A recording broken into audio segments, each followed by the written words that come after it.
What's up, YouTube? Merry Christmas, Happy Holidays, Happy Hanukkah, Frohe Weihnachten, as we say in Germany. Hope you guys are having a good holiday. I'm recording this. It's Christmas. It's 12:30, so I am tired because we do two Christmases. So we do one on Christmas Eve and then one on Christmas Day, and I am just worn out. But I wanted to give you all some content, let you know that I'm here, I'm thinking of you all, and I wanted to put something out there just to make you guys think. Just don't forget during the holidays. Uh, Personally, I don't care about Christmas, but for the children, I do. It's meaningful for them, and it's a good thing for them, but as an adult, personally, I really don't care at all. But I participate, a bit. You know, uh, I don't decorate or do any of that stuff. But I buy presents, I spend money, and I like to see my family happy. So that's what I do. You might do something different, but we've got some interesting stuff, and we're going to get into it. So I appreciate all of you that have been sticking with me. I appreciate the comments. I appreciate everything. For some reason, YouTube is putting me in a category that I'm not supposed to be in.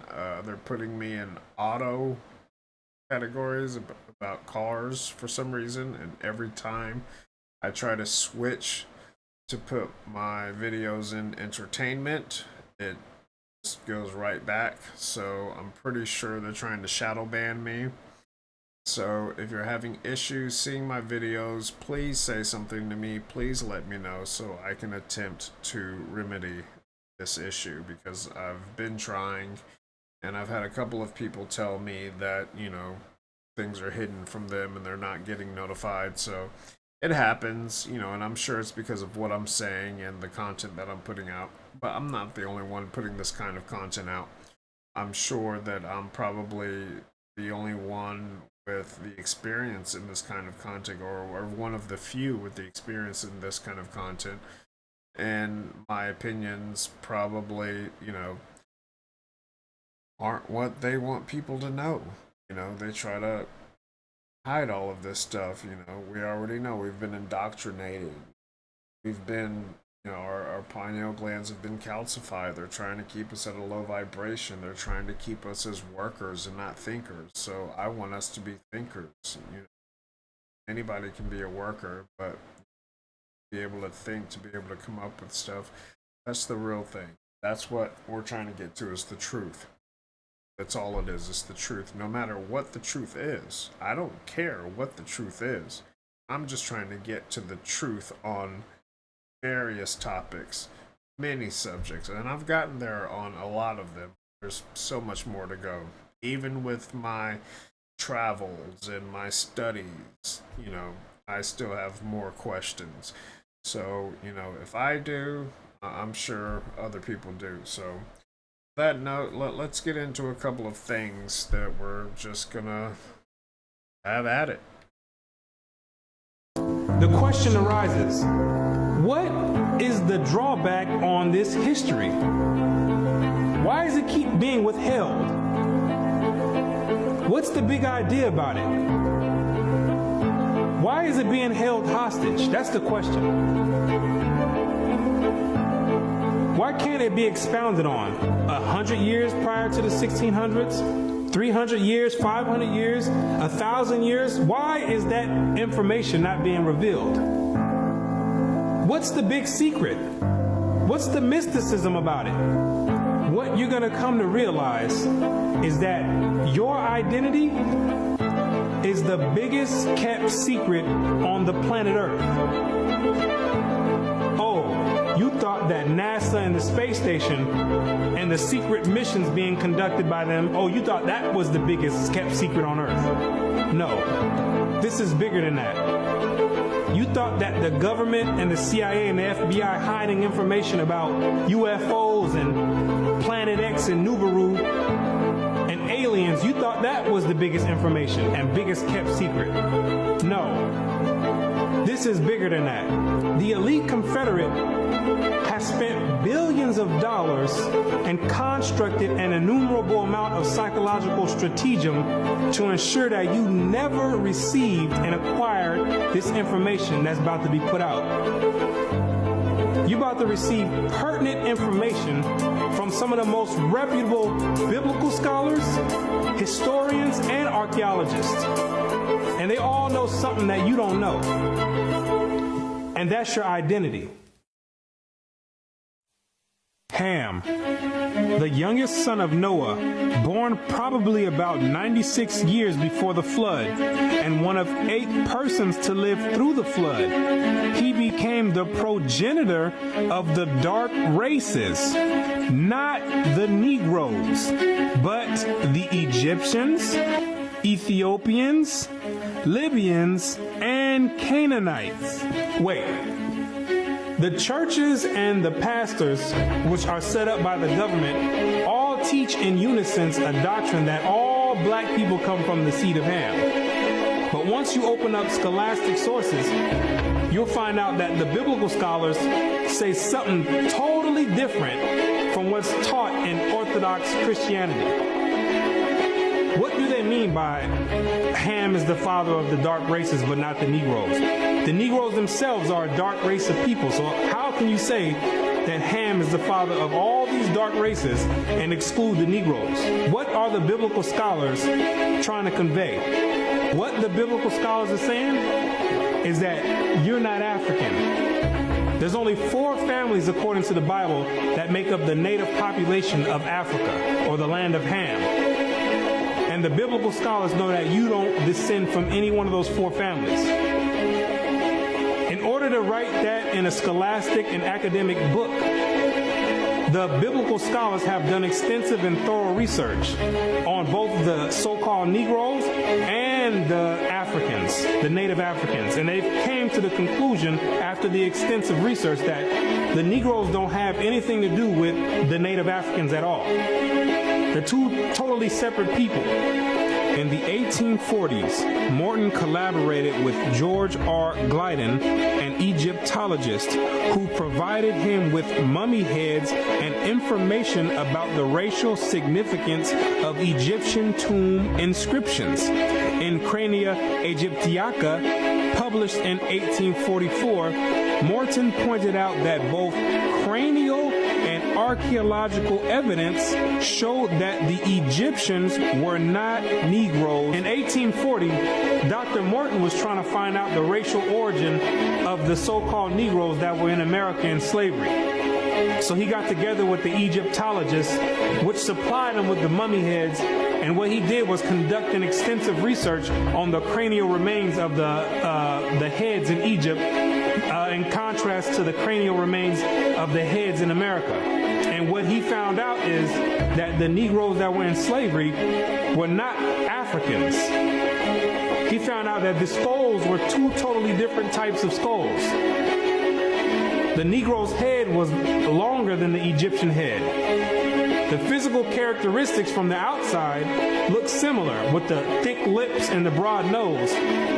But once you start delving into the real characteristics, he found out that there were 2 totally different people, as abolitionists and colonizationists had maintained, and that in fact, blacks had been relegated to the same servile position in ancient Egypt as in modern America. But what Dr. Morton did discover is that the Negroes that were serving slavery in America served the same position and servitude in ancient Egypt when they matched other skulls and other cranial remains in Egypt. They said these are exact matches. So what are the scholars saying? What you're going to find out is that they're saying that you are the biblical Israelites. Yes, you're the same exact people that served slavery in the land of Egypt. You're the same exact people that God sent Moses to go redeem under the hand of Pharaoh. You're the same exact people. And when you read the Bible, you'll find out that slavery is a central theme in the Bible. It's a reoccurring theme with the Israelites. The Israelites cannot run away and get away from serving slavery. It continues to happen over and over, all the way up until today. You came out of Egypt as slaves, came down into the land of Israel. No sooner as you got there, then you had the Assyrians come, capture the land of Israel, and take you and make you slaves. In the 9th year of Hoshea, the king of Assyria took Samaria and carried Israel away into Assyria. You came out of the land of Assyria, went back to the land of Israel. Then the Babylonians came, which are the modern day Ethiopians, the Cushites, came to the land of Israel and made you slaves. So all Israel were reckoned by genealogies. And behold, they were written in the book of the kings of Israel and Judah, who were carried away to Babylon for their transgression. You came out of the Babylonian captivity, went back to the land of Israel. Then the Persians came on down there, took the Israelites, and made you slaves.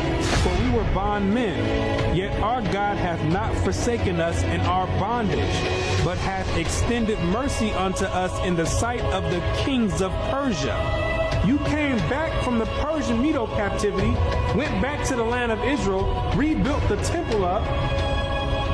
Then the Greeks came on down there, took you and made you slaves, to entreat them that they would take the yoke from them. For they saw that the kingdom of the Grecians did oppress Israel with servitude. After you came from the Greek captivity, you went back into the land of Israel, rebuilt the temple because the Greeks were sacrificing swine and pig on the altars. No sooner as you came back to the land of Israel, then the Romans came and had you during the time of Christ as slaves. It was so much slavery going on with the Israelites that Jeremiah himself had to ask, is Israel just put on earth just to be slaves? Is that your whole purpose? Just to be servitude to other nations? Is Israel a servant? Is he a homeborn slave? Why is he spoiled? So you might be asking yourself, if the so-called Negro is part of the 12 tribes of Israel, how in the world did you get to the west coast of Africa? And when ye shall see Jerusalem compassed with armies, then know that the desolation thereof is nigh. This is Christ right here speaking to the Israelites. He says, when you see Jerusalem compassed or surrounded by the Roman armies, then know that the desolation or the destruction of the land of Israel is getting ready to happen. The Romans getting ready to come in here and tear some stuff up. Then let them which are in Judea flee to the mountains, and let them which are in the midst of it depart out. And Christ says, when you see the Romans coming in, you better get ready to flee into the mountains. And what you're going to realize is that the mountains that he was talking about was the land of Africa. It was the same exact place that Mary and Joseph took Jesus when they were fleeing from Herod when he was trying to come find Jesus to kill him. They went right into Africa. And the Israelites went into Africa as well, fleeing from the Romans. In the year 65 BC, the question arises. So I'll just speak my piece on this. There was a lot of that going on, and to my knowledge, Spain was the largest entity that were trading people like that. Spain had these massive walls at the time, and they're talking, not too long after the Spanish Inquisition. But what it was is they could take people from anywhere and bring them there, and it's like you read or seen movies or heard about, they would put them up on, this, they would put them up on this platform, and people would vote on them and purchase them. But Spain, from my knowledge, is and was the biggest proponent of that. Everybody went there because that's where you would go to get money. And this is around the same time that you had uh, King of England time, and he had what was called privateers, and then he abolished the privateers.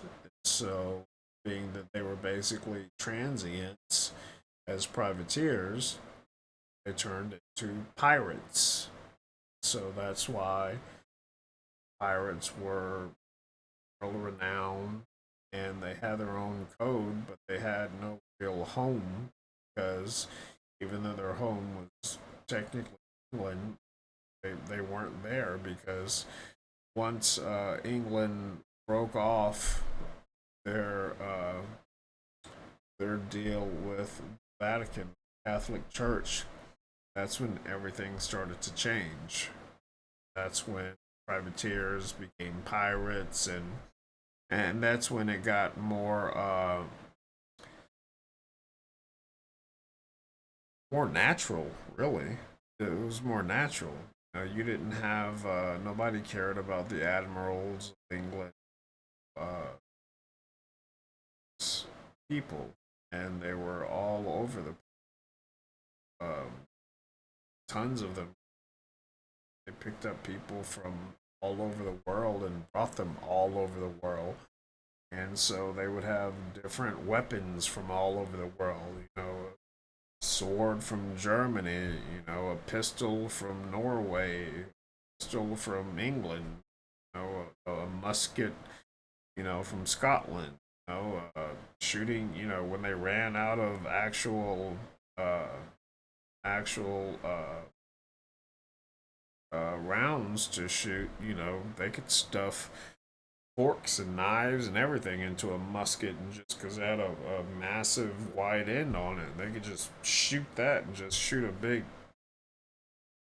big round of stuff that's gonna penetrate and just hit everything. So yeah, there's a lot of truth to what he's saying. Uh, there's a lot of truth to it. I don't think you should focus on any one part of it because you could take any little part of what he's saying and go down that path, which I've already done, and it'll take you down so many rabbit hole after rabbit hole. And luckily for you guys, I've already gone down those rabbit holes, and I'm not looking to go down them again. So see what's next. But you can, and you probably should, because there's real information there, and there's real truth there, and there's a lot of truth to what he's saying. I would say the majority of what he's saying is truth, and they don't want you to know that. But I disagree with a few parts of what he's saying. Watch out for these people that you related to that will try to trick you into believing that y'all are family. Not because y'all are, not because it's the right thing to do, not because that's actually how they feel inside, but because it's beneficial for them for you to think so. But make no mistake about it, it's their actions. They actions are what's gonna tell you if there's any truth to this statement. See, you can't just go around calling everybody your family, even if they are. If you know me personally, you know I still got cousins and shit that I don't even claim because it grants you a certain access to me that not everybody should be allowed to have. Family used to be something that was unbreakable. Family used to be something that you couldn't separate. Family used to be something that would always be there when everything else disappeared. The word family used to mean something. It used to have real substance. The word family used to hold real weight, and with me, it still does. So if I put that title on you, I just hope you prepare for everything that comes with that. I'm gonna hold you to a higher standard. I'm gonna expect a lot more to come out of you. But just as I expect that much to come from you, I'm gonna be willing to give you a lot more than I'm willing to give anybody else. You're going to have all my loyalty, all my trust, all my respect, all my understanding, all of my all. The only thing I ask of you is to respect that by showing me reciprocation, not by matching my energy, but by matching my effort. I'm not asking you to be perfect. I'm asking you to be family, real family. Just the message. I agree with everything he just said. I completely agree. I think that that's a pretty normal way to be. Uh, it's kind of strange that people have to come out and re-emphasize these things because everybody has screwed up parts of their family. And personally, living all over the world and being what I am, I was taught that family doesn't always mean blood. Doesn't always mean blood. Sometimes it does. Sometimes it doesn't. Family, it's like he said, family is dedication. I'm willing to give you much more of my energy, much more of my trust and love, but I expect a lot more out of you as family. We might not be blood related, and me living all over the world, I have people that I consider family, that truly I consider family, that my actual bloodline has nothing to do with because they're so screwed up. Not all of them, some of them, but everybody's got screwed up people in their family.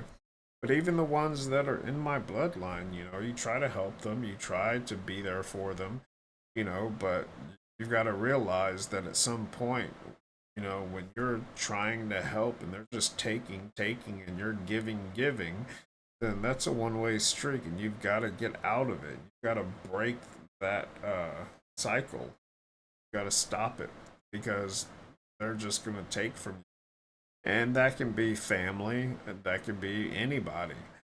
You know, uh, I consider if I call you family, just like he said, I hold you to a higher standard. And as with myself, I'm going to provide a higher standard to you.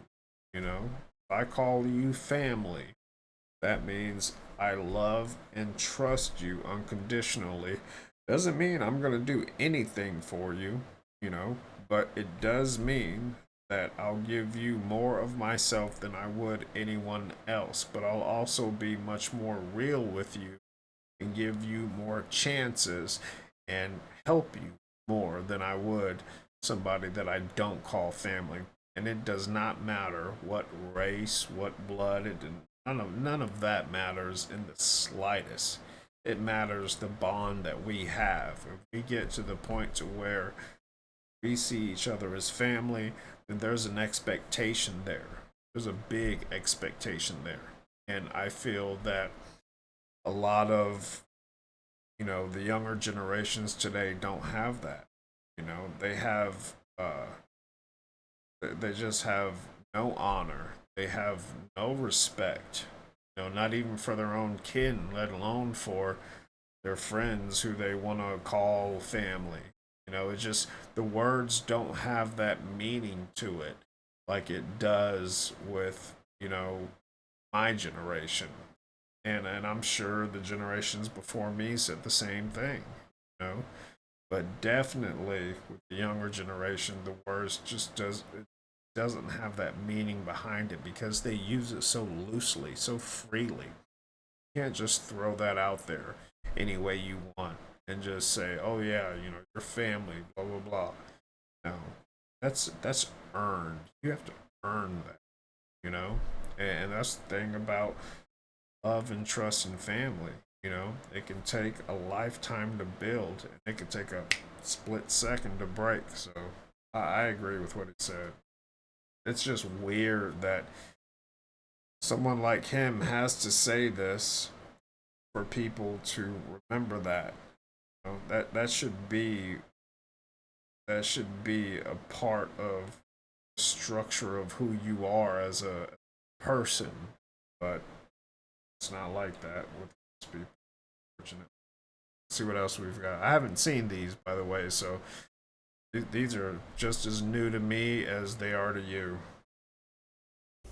You'll get to the point where you can't wait to get on your rebounder because it makes you feel so good. So this is telling you something else. It's affecting your mood. It gets your serotonin levels up, which is your feel-good hormone, but it can also help your eyesight. Now, everyone's interested in this. So I'm sure after the break, sometimes there's a bit of a stampede in the break, everyone wanting to try this out. When you're rebounding, doing your jump, and even if you can't jump, just do your jig, focus on something. So right now here I might focus on the leaf that's inside the room, and as I'm focusing on the leaf, everything around me in my peripheral vision jumps. And then after 10 jumps, I'll change my focus to the pine needles on the tree outside.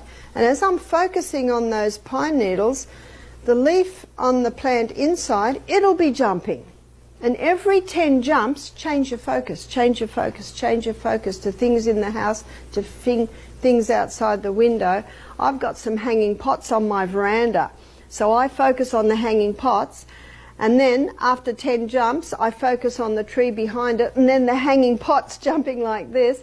So when you constantly are changing your focus, that strengthens the short and long range muscles in your eyes to strengthen your eyesight.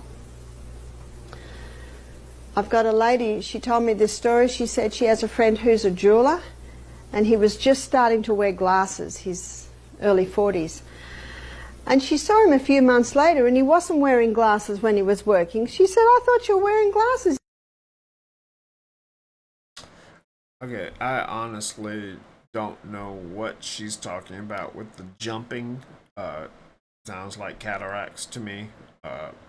I no idea what she means, but I do understand the difference between the left and right side of the brain and these different things, and it's the same with your eyes. Nobody is completely symmetrical, but for some reason our brains are attracted to things that are more symmetrical.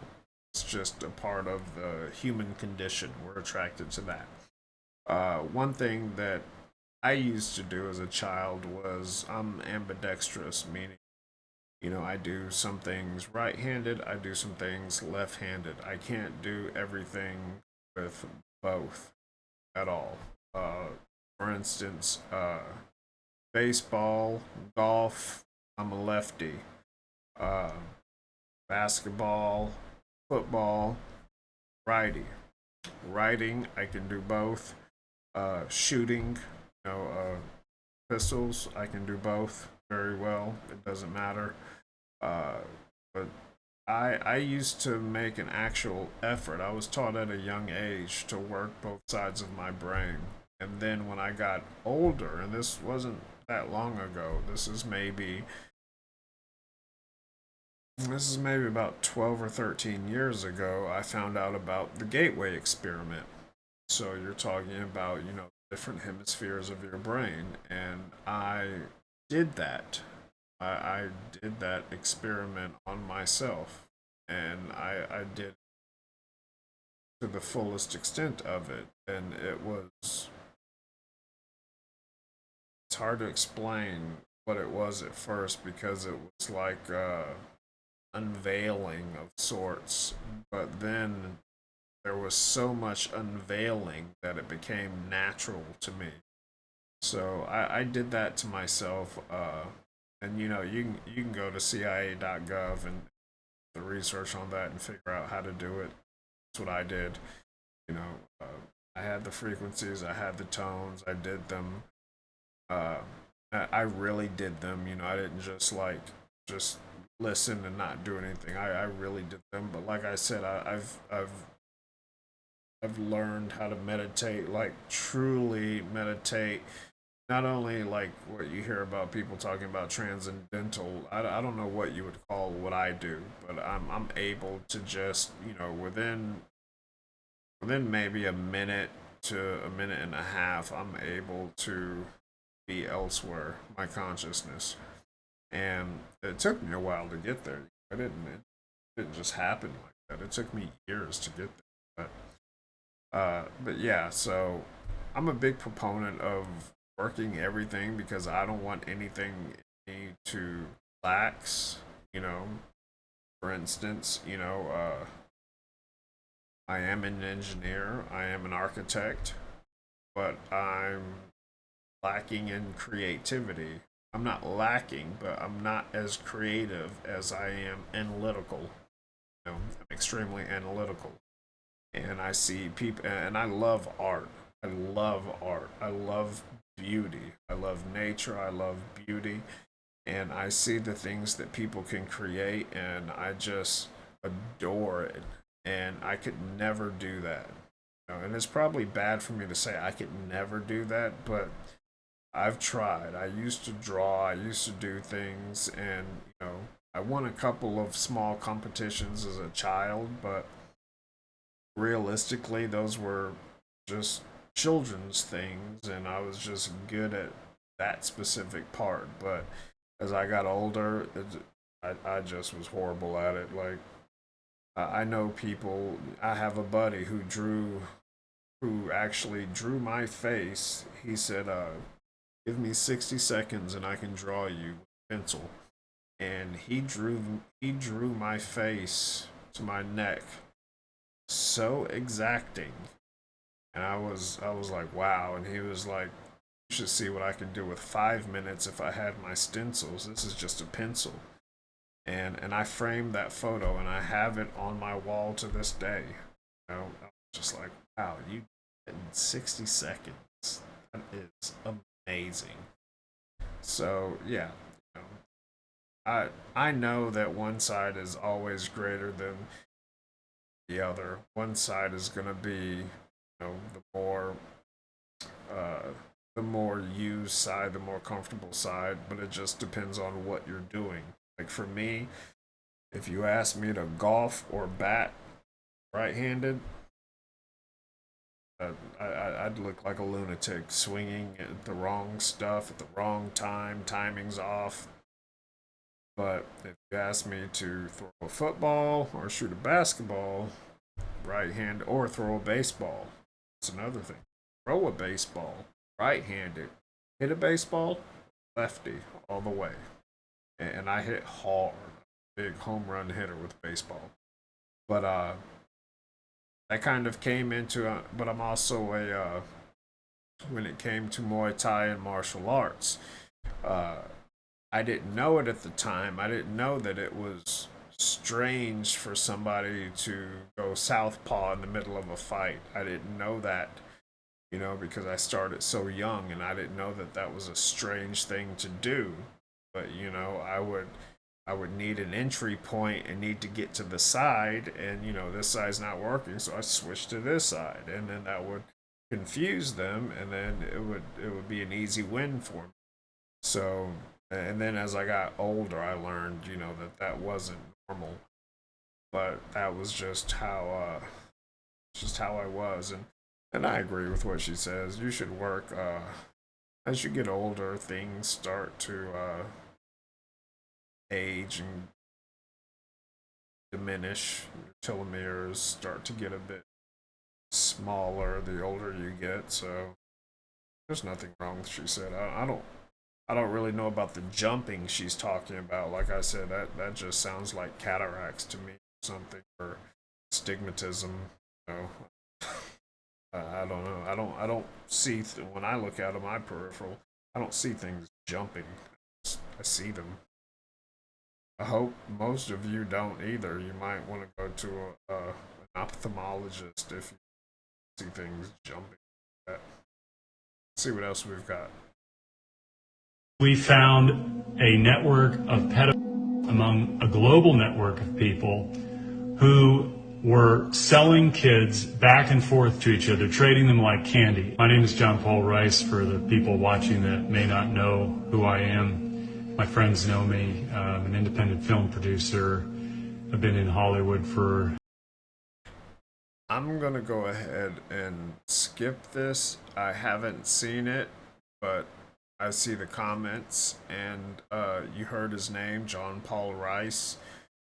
I would say definitely go look him up by the description and the comments that I see, and I completely agree with everything he's saying, but I'm almost positive this will get me banned if I play it, so I'm not going to. Sorry if you want to hear it, see it, just TikTok and look up, excuse me. His name is A Hint of Truth 2.0. See it. Now you see, it's true, we mustn't give the show away. That's why there are esoteric teachings. But on the other hand, there is another opposite extreme, which is not realizing that the show is a show. And that's as bad as giving the show away. Say you go to the movies, and you go to see some great horror movie, awful thing. Well, why does one do it? You want a thrill. And the whole of the universe wants a thrill. That's what it's all about. Otherwise it would be boring. But when you go to the movie, you know in your heart of hearts that it's only a movie. And yet you contrive to some degree to forget this while you're there. And therefore get scared and feel real creeps. But that's great. Some people like to go and cry. They go and see some tragedy and just love to weep because it's a catharsis. It gets all the salt out of you or something. I don't know.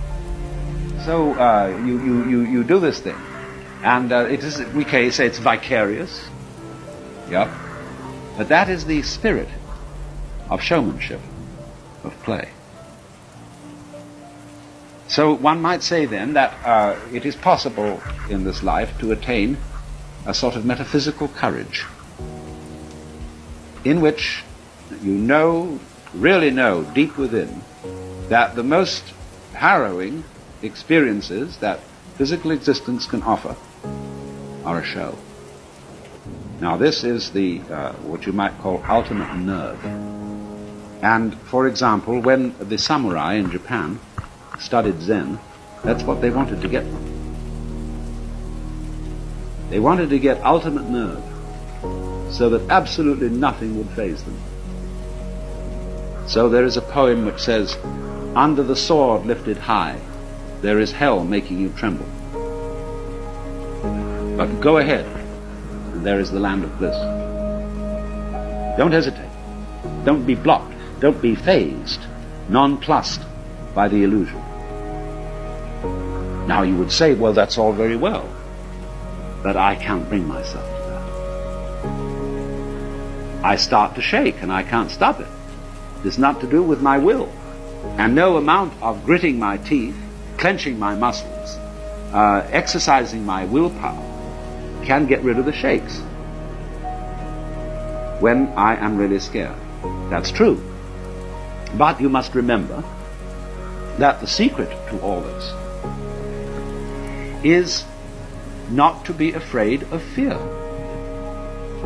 When you can really allow yourself to be afraid, and you don't resist the experience of fear, you are truly beginning to master fear. But when you refuse to be afraid, you are resisting fear. And that simply sets up a vicious circle of being afraid of fear and being afraid of being afraid of fear, and so on. And that's what we call worry. Worry is simply a chronic condition.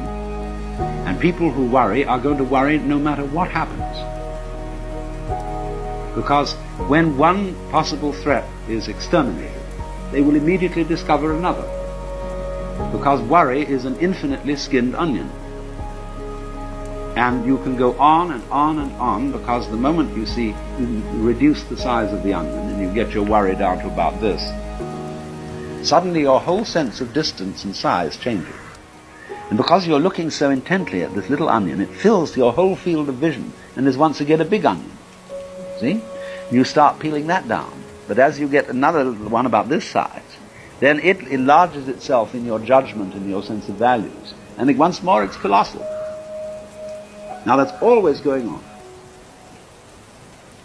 So if you are disposed to worry, there is always plenty to worry about. You make plenty of money and you have no troubles about that, then you start wondering if you're going to get a disease. And the doctor says, no, it's all right, you've nothing wrong with you. Then you wonder if you're going to get into an accident. And then you take precautions, and then you wonder if there's going to be a political revolution, whether your house is going to be robbed. There's always something. So it is really, this kind of worrying is a completely useless pursuit.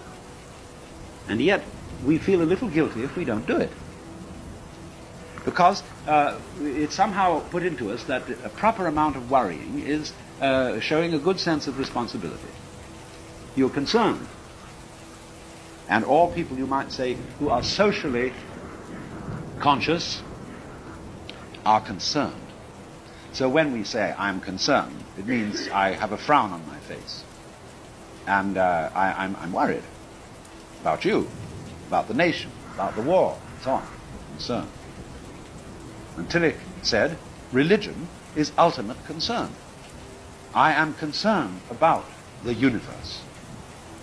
But what I call concern, in the way I would want to interpret it, instead of this sort of frown,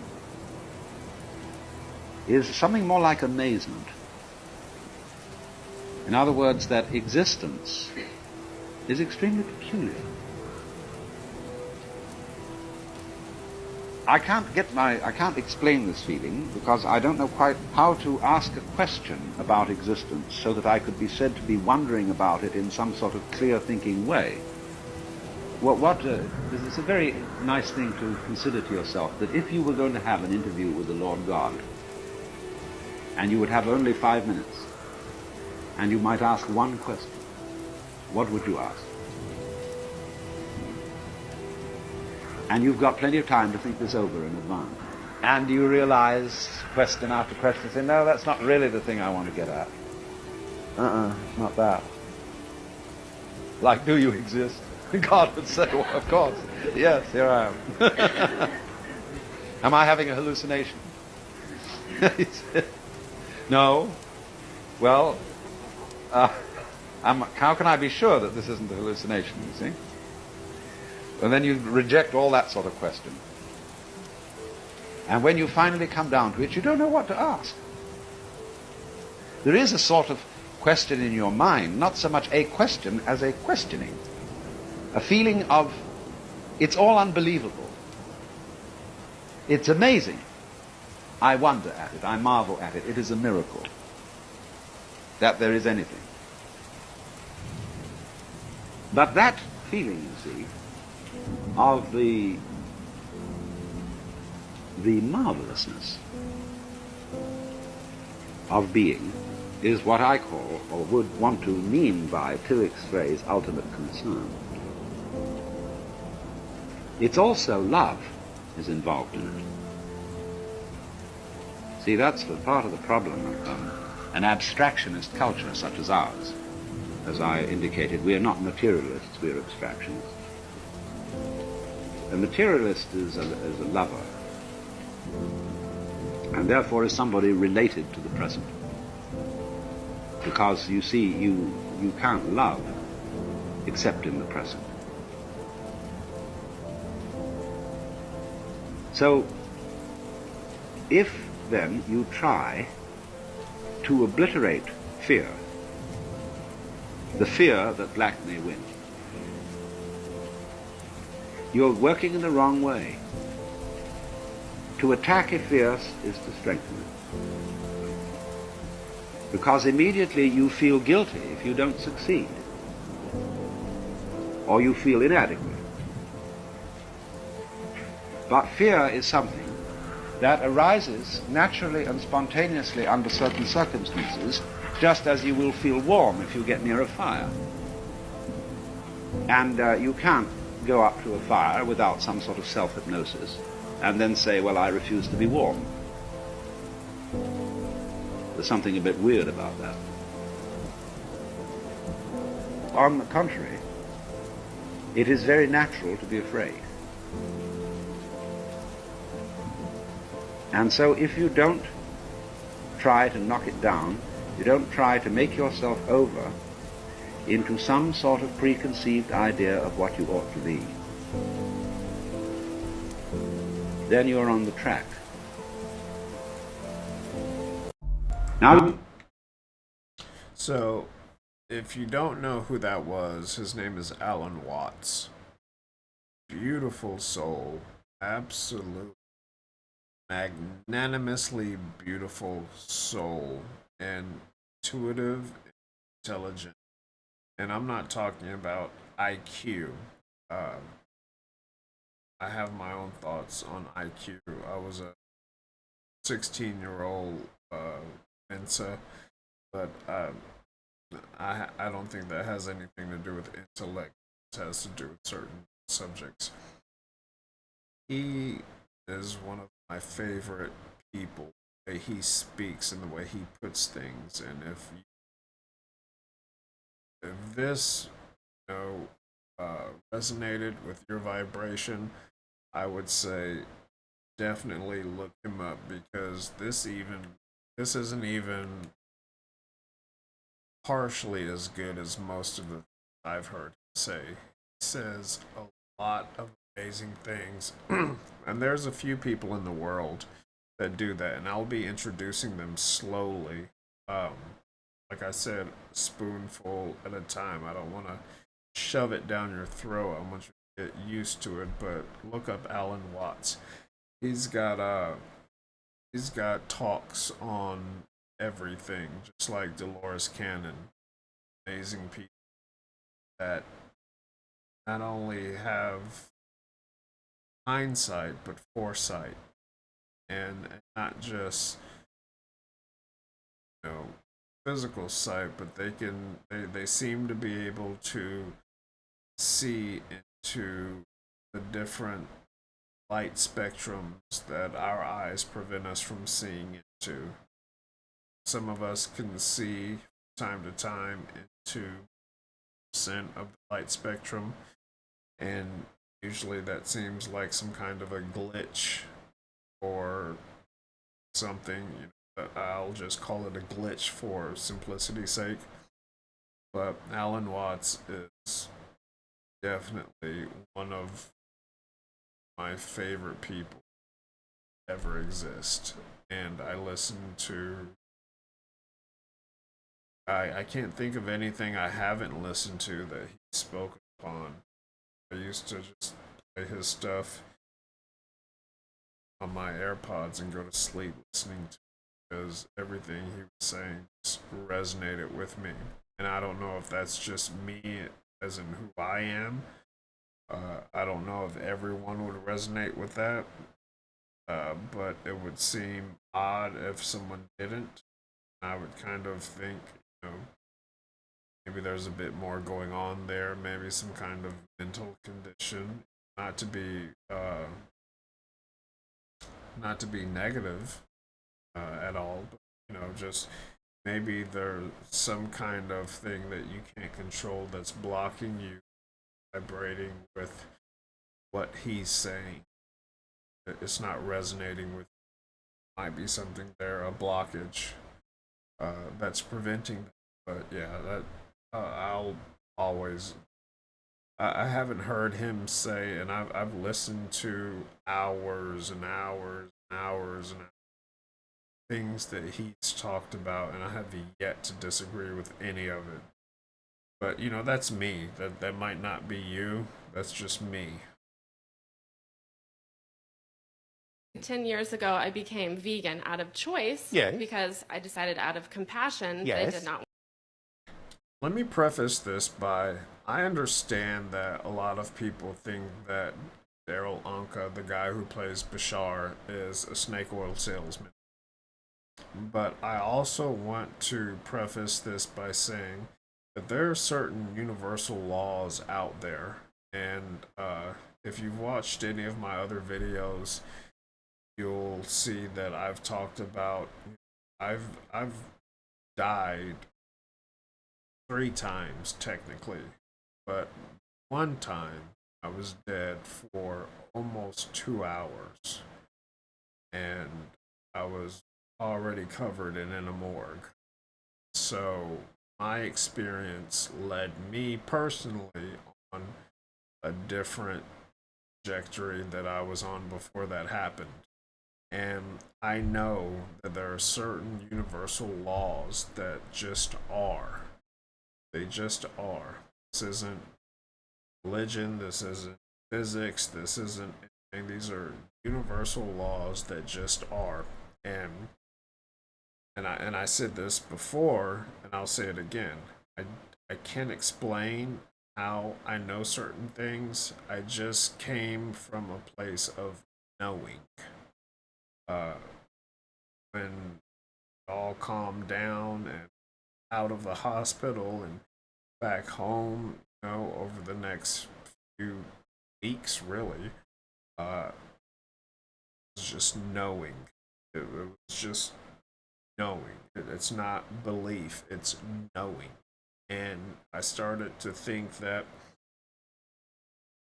am I wrong? So I started to go through so many books. I grew up with a 5,000 book library in my house. I still retain a lot of those books. I went through a lot of them, and when I couldn't find what I was looking for, I went through much more, purchasing a lot of them. And I found a lot of what I found a lot of the knowing that I came back with in things like Egyptian Book of the Dead, the Tibetan Book of the Dead. I found a lot of that in there. But then I also found that Dolores Cannon was speaking of things that I came back with. And it was strange because a lot of that knowing were things that I remember, not not all of it, just a fraction, things that I just knew as a child. And as I began to get older and I started to get more focused on life, just living as a human being, as a person, you're in middle school, you're in high school, you're playing sports, you're doing all of these activities. And so it started to fade during those times. But then once I became an adult, it started to slowly come back. But I didn't put as much effort into it because I thought these were fleeting thoughts. They couldn't be, and at that time, I had been to many countries. I had studied most religions in the world. I've studied them all now, current and ancient. But I was looking for answers, and the only thing I can say is I came back with the knowing that I can't explain. And whatever he is, whether it's a snake oil salesman, whether he found something that somebody else wrote and he's repeating it, or whether he's real or not, a lot of the things that he says are universal laws, and these are the things that I do know. And I'm not putting that on anyone else. This is just me. This is my experience. I'm not trying to say anyone else is wrong or right. This is my experience, and I know that knowing is very different from belief or hope or faith. Knowing. I know. And so, certain things that he talks about, especially when he talks about universal laws, when it comes to like finding your passion and raising your vibration and what things block it and these things, he's saying things that I know for a fact are truth. And so, a lot of people might have issue with him. Uh, I don't know who he is, and I don't know if he's real or not. Never really looked into it, but I just know that I've heard him say things that I know, and I've never said those things to anyone else. So I was in shock hearing him say it. And that's a very personal thing for me to put out there. But yeah, I was very shocked to hear someone else say what I internally knew, and I knew how I knew it, but I didn't know why I knew it. But I knew it to be fact. I knew it to be truth, and I couldn't find it anywhere else. And then I find him saying some of those things, but also Alan Watts says a lot of those things, and there's a couple of other people that says those things. Dolores Cannon has also said some of those things. So take it for what it is. It might not resonate with you. With me, it was a big deal because of my experience. We only unfortunately we only are our own perceptions. You know, we're an accumulation of our own perceptions. What I have a great deal of what's the word? A great deal of I can't think of the word. I'm extremely good at putting myself in other people's shoes. I think that has to do with me being all over the world, speaking. You know, at one time I spoke 8 languages when I was younger. This is before I was 10 years old. I don't now because I live in the U.S. and I don't use it that much, so I can speak bits and pieces. But yeah, I'm very good at putting myself. I'm very adept. That's the word. At putting myself in other people's shoes. It's very easy for me to do, and not just, you know, not just physically to understand, but also emotionally, at a soul layer. I can put myself in other shoes very easily, and I can understand most of that. And that was also something I studied before I knew it was even an interest. It was something I studied when I was pre-med and I was studying psychology. You know, I was studying human nature, why people do the things that they do, and I realized that I was extremely good at putting myself in other people's shoes and finding out why they did the things that they did, and I could understand. Doesn't mean I agree with it, but I could understand all of it. And yeah, this is kind of the same deal. So, like I said, it might not resonate with you. It did with me. I haven't seen this video, so let's see what he says. It might not mean anything to me. It might mean something to you, but I'm just going to put it out there. Not want to eat the animals. That's all well and good. And many areas of research convinced me. All right. Well, you're still eating the plants. Yes. Well, and they have feelings too, you know. Plants. Yes. Plant might be going, why is she picking on us? Why don't you go and eat that nice animal over there and let us grow a little more? Now, you understand I'm just playing with you, yes? Yes. All right, but attempting to just give you a different perspective on this. Okay. Yes? I was dismayed that after 10 years, my health went downhill Yes. dramatically, digestive, Yes. adrenal failure, and Yes. my husband's as well. So this seems to be... Yes. And then when I started eating meat again, I'm feeling better, and these things are getting better. This so is why we is say this? you must listen to your body consciousness, because you may still be in an apprenticeship state that requires a certain form of sustenance. There is nothing wrong with that. It's all about how you do it. It's all about the relationship. It's all about being in gratitude and appreciation for the exchange that is given to you, and the idea of doing it in the most natural, healthy way possible. But it doesn't mean that it's fundamentally non-spiritual just because that's the way it plays out. There are many cultures on your planet that are generally considered indigenous cultures that still eat meat, that have an extremely spiritual relationship with the animals that they ingest. And the animals know this, and they give of themselves to those people for that exchange. Many times, as you say in nature, the idea is that the herd is culled of the weaker members so that the rest can remain strong, so that the race can perpetuate. There are many reasons why this is a particular system on certain worlds, including yours. There is nothing non-spiritual about it. The non-spirituality, in a sense, comes about when it is done in a manner that is not necessarily as natural as it could be, not necessarily as steeped in the vibration of gratitude and appreciation as it could be. Make sense? It does. I'm still digging for something deeper, though. All right. Well, I'm going to go ahead and pause right there. That resonated with me because it doesn't matter. Now, let me preface this by saying I'm very, very particular about what I put into my body. My mother was an herbalist. She studied Chinese medicine, life, and African medicine, kinds of different medicines. natural things, very indigenous, natural ways of healing the body. So I kind of, at the time I didn't know. I thought I was very different from her, but apparently not. And I picked up on it, and I realized that that was a path I wanted to go down. So I've spent my life going down that path.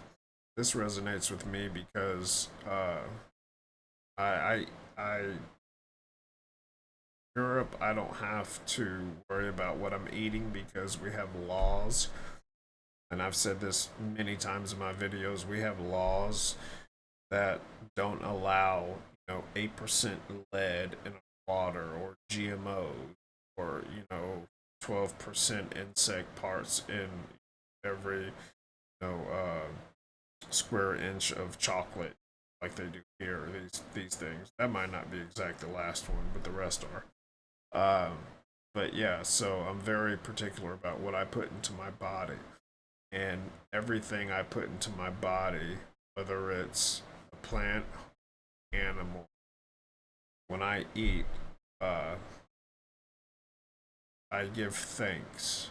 And I'm not giving thanks to God, another entity. I'm giving thanks for the life of the plant or the animal that I'm about to ingest.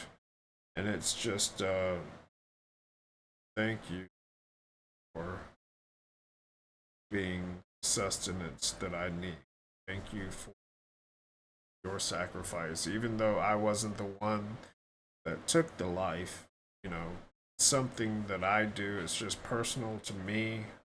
I probably shouldn't even put that out there, but I'm not gonna edit or delete this.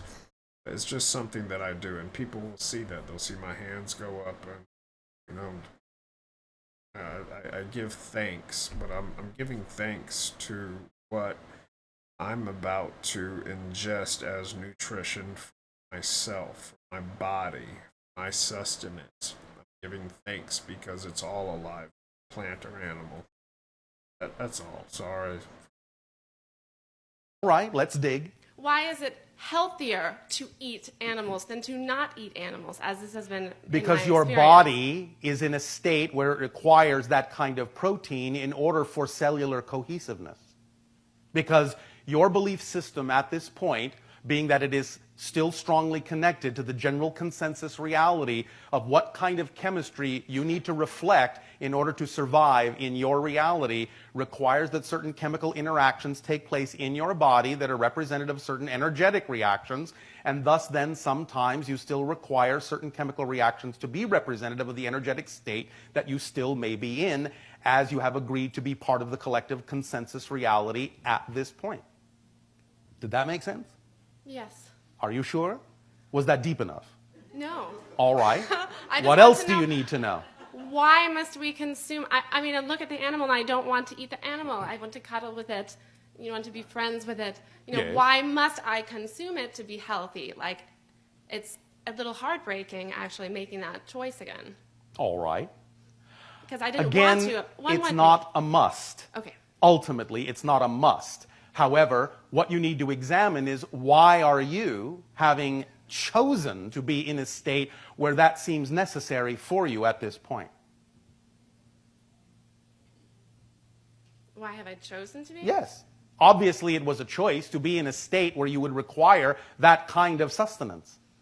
So even though you may have what you call a desire to subsist on a different kind of sustenance, a lighter vibrational sustenance, you yourself are saying that you find that you don't feel healthy when you do that. So why are you choosing to buy into the consensus reality that you need the sustenance you say you don't prefer? Well, it took 10 years to get me to that point again. But why are you choosing that? Science is reflective of your energy state. Science is reflective of your energy state. Chemistry is reflective of your energy state, and your energy state is reflective of your belief system. So does that mean it's not necessarily so that I would feel bad not eating meat, or vice Correct. versa? It's not necessarily so. So there's no specific way to be healthy to eat or to not to eat animals? No. But if you have chosen to be in a system that generally believes that it is necessary and you're continuing to buy into that system for one reason or another, then you will exhibit the parameters of the consensus reality that says you need this kind of sustenance in order to be healthy. So what you need to do is examine your beliefs more deeply to find out why you would be continuing to buy into that system. It may actually be serving you in a way that you're not in touch with. And that's why it's important to get in touch with your belief systems about it. Because you may not be allowing there to be a positive reason for it. Okay. Once you allow there to possibly be a positive reason to continue to eat the meat, then if there really does not need to be a need, only by examining the willingness to allow there to be a possible reason will you actually discover whether there actually is or not. But if you refuse to believe that there could be, you will never get close to discovering what the belief is. Because you have to allow for duality. There is duality in everything. In fact, actually, and we'll talk about this another time, there is actually Trinity in everything. But that's another subject. In terms of the idea of the so-called polarity that you are experiencing, you have to allow what may not necessarily be your preference to still be valid in order to actually be capable of choosing what you prefer. If you invalidate what you don't prefer, that's where you're stuck. Because you're putting undue energy on it being wrong, being bad, being invalid. But if you allow it to be valid, it's an equally valid choice as any choice you could make, then you will neutralize the idea of the polarity and you'll be free to choose what you really prefer. So this is your lesson in dealing with this, is to not invalidate what you don't prefer. To see that it actually does have the ability to serve a positive purpose, even though you may not right now be capable of understanding how that could be. So that's your exploration. You understand? Yes. Is that deep enough for you? It is. I have one additional question as far as that relates, and I think it relates to a lot of core sponsoring beliefs. Yes. I would like to know what these beliefs are that has manifested this situation, and I have asked and meditated about it, but it hasn't come to me yet. I just told you. I can think of many. I just told you. But which one? I just told you. You are believing that certain beliefs are invalid. Yes? You understand? Yes. You're making a value judgment on something that simply needs to be looked at in a neutral way, and perhaps even in a positive way. Are you, in your belief system, capable of looking at the idea that sometimes life eats life in a positive way? Are you capable of seeing it from that perspective? That's the question that you need to explore. And that will lead you to the belief, the core belief that you need to discover. Okay. All right? Okay. Thank you. All right, bon appetit.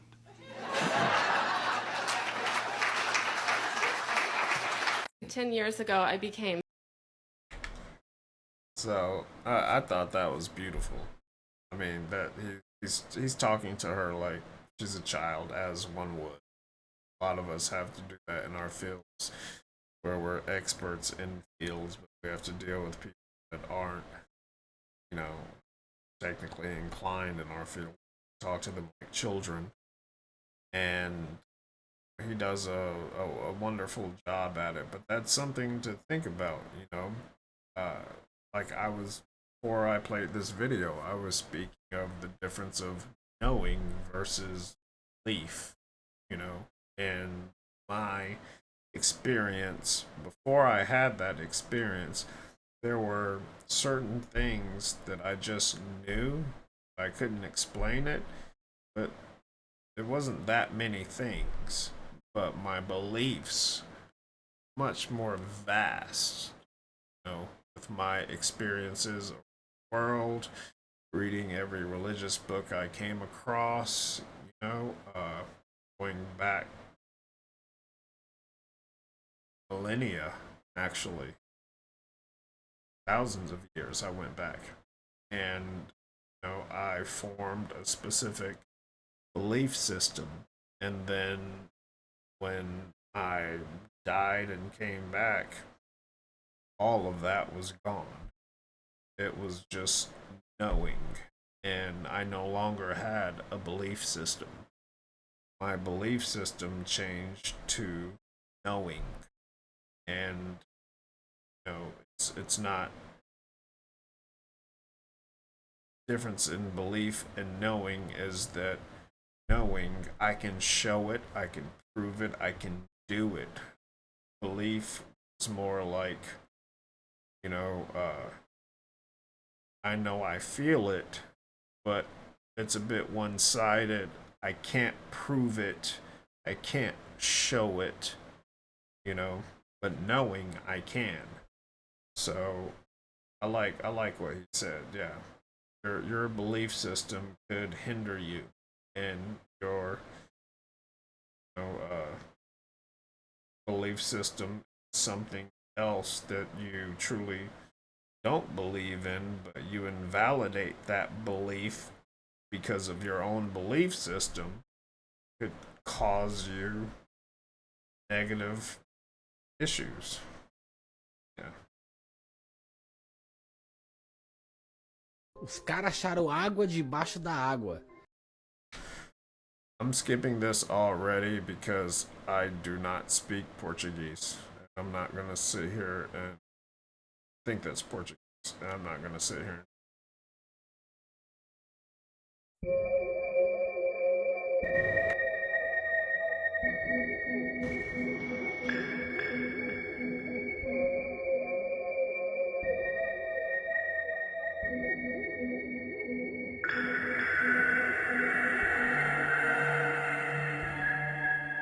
What appears to be a very tall being seen doing push-ups on a hilltop.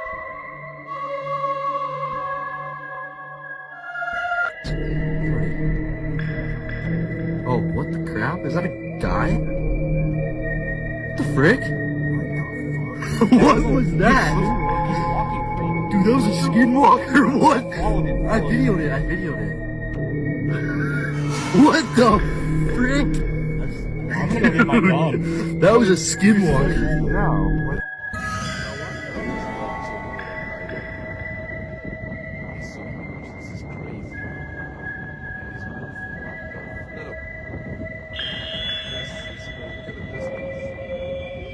This is madness.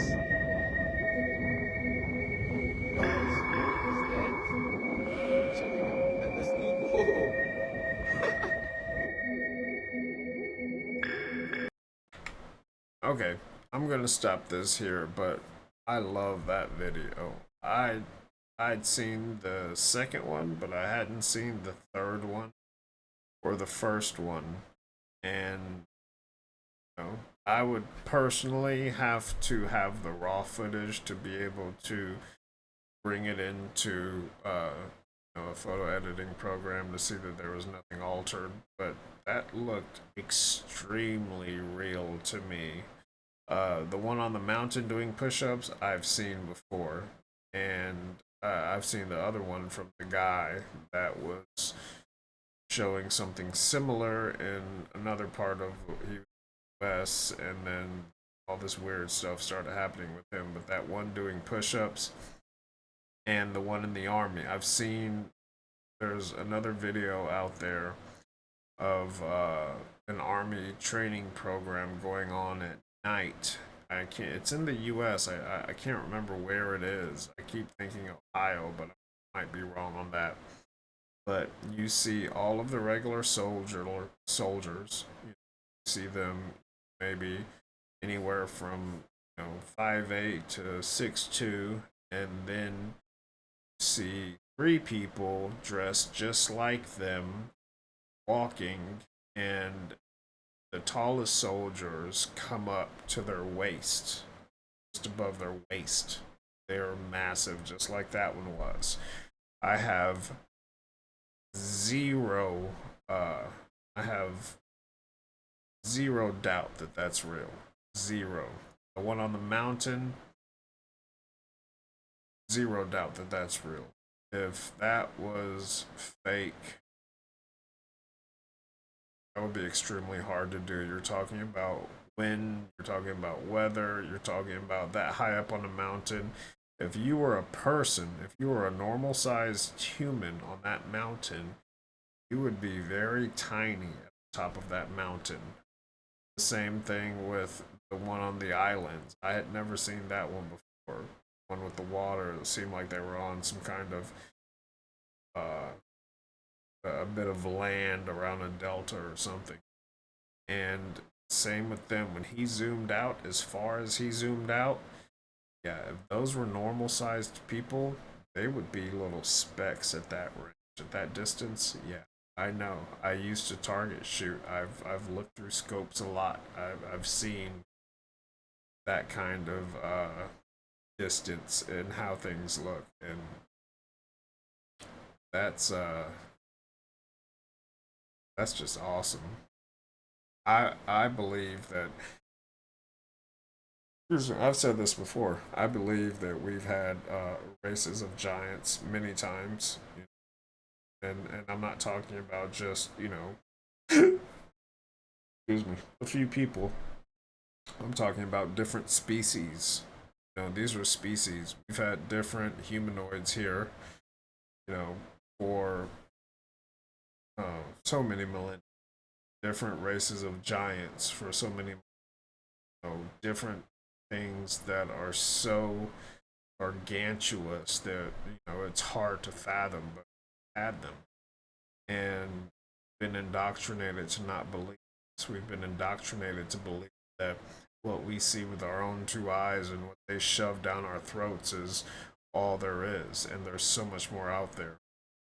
Our world is so much more amazing, and not just our world, but the spectrums of our world. Different the different worlds in the different light spectrums that we can't even see. Some of it is terrifying and detrimental, but so much of it is so beautiful. And I don't even believe that. I know that. I can't prove that to you on this channel, but I know that.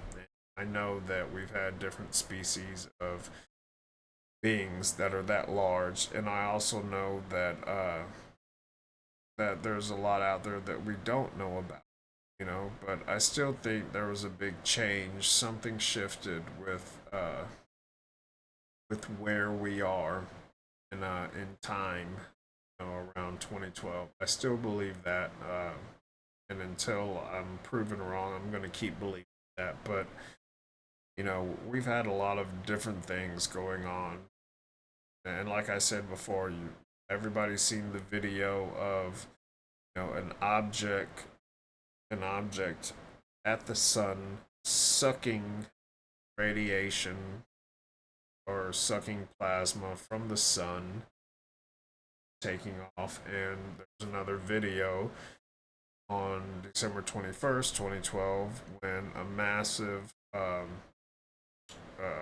solar ray burst or a coronal mass ejection from the sun happened, and it was 9 days of hitting us, and some object pushed it out of the way and it just missed us, and it didn't come anywhere within our magnetosphere, which is great, because after it hit that, a lot, and just ripped stratosphere, atmosphere, all of these things. There's video of that, so I believe in this, and we're all just trying to get to the truth. None of us know everything. Everybody knows little bits and pieces. Let me know in the comments what you think. I hope you all have a great Christmas, an amazing holiday. I'm doing this now. Well, I started Christmas Eve, and now it's Christmas morning. So, wishing you all Merry Christmas, Happy Holidays, Frohe Weihnachten, like we say in Germany, and to every other language out there, which I don't know. Happy holidays. I'll see you guys on the next one.